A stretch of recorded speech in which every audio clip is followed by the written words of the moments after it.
Natural disasters ranging from wildfires to floods have become increasingly catastrophic in recent weeks,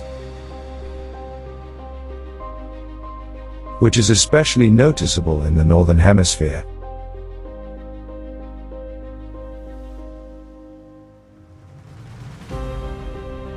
The residents of Hawaii found themselves in the epicenter of the apocalypse when powerful forest fires started on the island of Maui. Oh my God, bro! On August 8, 2023, a fiery disaster overtook this paradise corner of the planet and turned it into a real hell. No one expected this to come.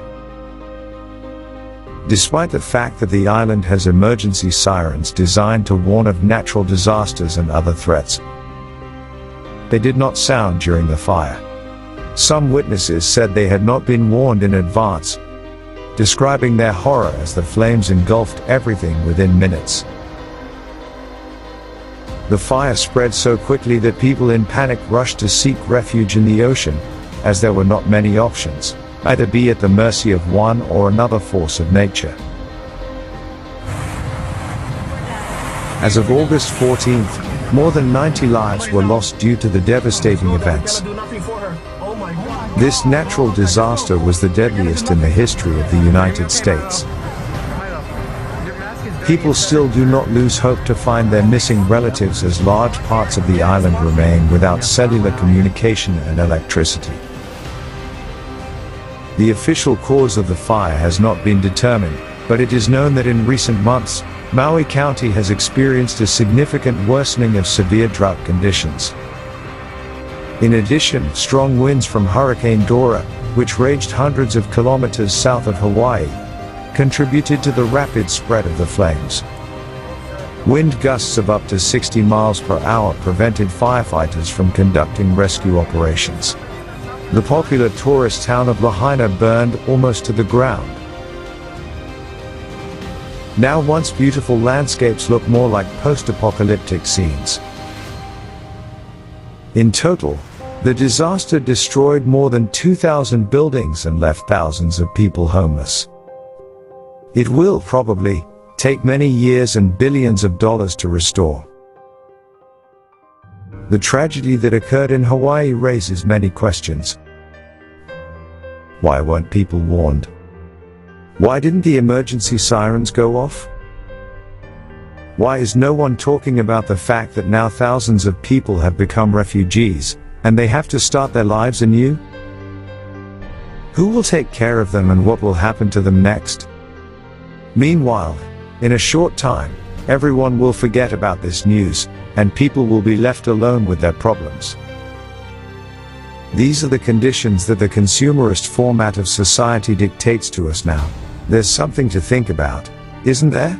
We will return to this topic later, and now let's see what the water natural force has done. On August 10th, sudden rains caused huge lakes to form in the streets of the capital of Canada. In some places, the amount of precipitation was extremely high. The weather station in Ottawa recorded 48 millimeters of rain in just 1 hour. And it should be noted that the average monthly rainfall in August in the city is 92 millimeters. Some people had to abandon their cars on flooded roads to save their lives. Within a matter of minutes, seconds really, I was in a flood. Up to my car window, the water was up to here. There's a gentleman here telling everyone to get out of their cars, so when I got out on the passenger side, the water just all gushing in into the car, so it was up pretty high for sure. The monsoon rains in India turned people's lives into continued suffering. As of August 10th, 42 people lost their lives in just one day. The majority of the casualties occurred in the state of Chhattisgarh. Uttarakhand, Himachal Pradesh and other states are also suffering from floods. Since April 2023, monsoon rains in the country have caused the death of about 2,000 people. More than 85,000 houses have been damaged during this period. While in Europe, Cyclone Hans, which hit Norway on August the 7th to the 9th, became the strongest in some parts of the country in the last quarter of the century. The most intense precipitation fell in the south. The level of many rivers and lakes rose to record levels. Floods and landslides damaged important infrastructure, namely highways, railways, and bridges. A part of the dam at the Braskeridfoss hydroelectric power plant collapsed under the water pressure. More than 4,000 people were evacuated from various towns. Inland County was particularly affected. Local authorities called this situation a national emergency. According to preliminary estimates, the total damage may exceed 1 billion Norwegian kroner. A red alert was in effect in 5 Swedish counties due to the cyclone. The most extensive destruction caused by Hans occurred along the western coast. In particular, the overflowing Gotha River flooded the fish harbor in Gothenburg. The depth of flood waters reached 1 meter. The unpredictability of the natural disaster was clearly demonstrated by an incident at the ski resort in the Ore Mountains.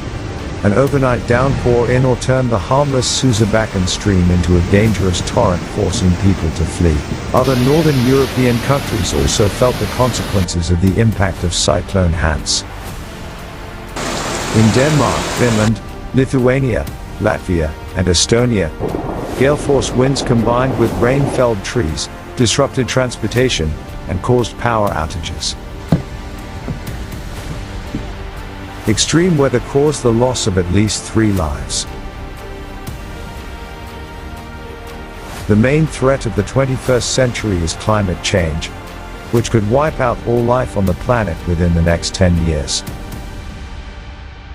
It is already crucial to bring together the entire scientific community to address this issue. But can we now, in our society of a consumerist format, bring together scientific minds to achieve a common goal? We cannot. Can we gather all our resource and direct it towards survival?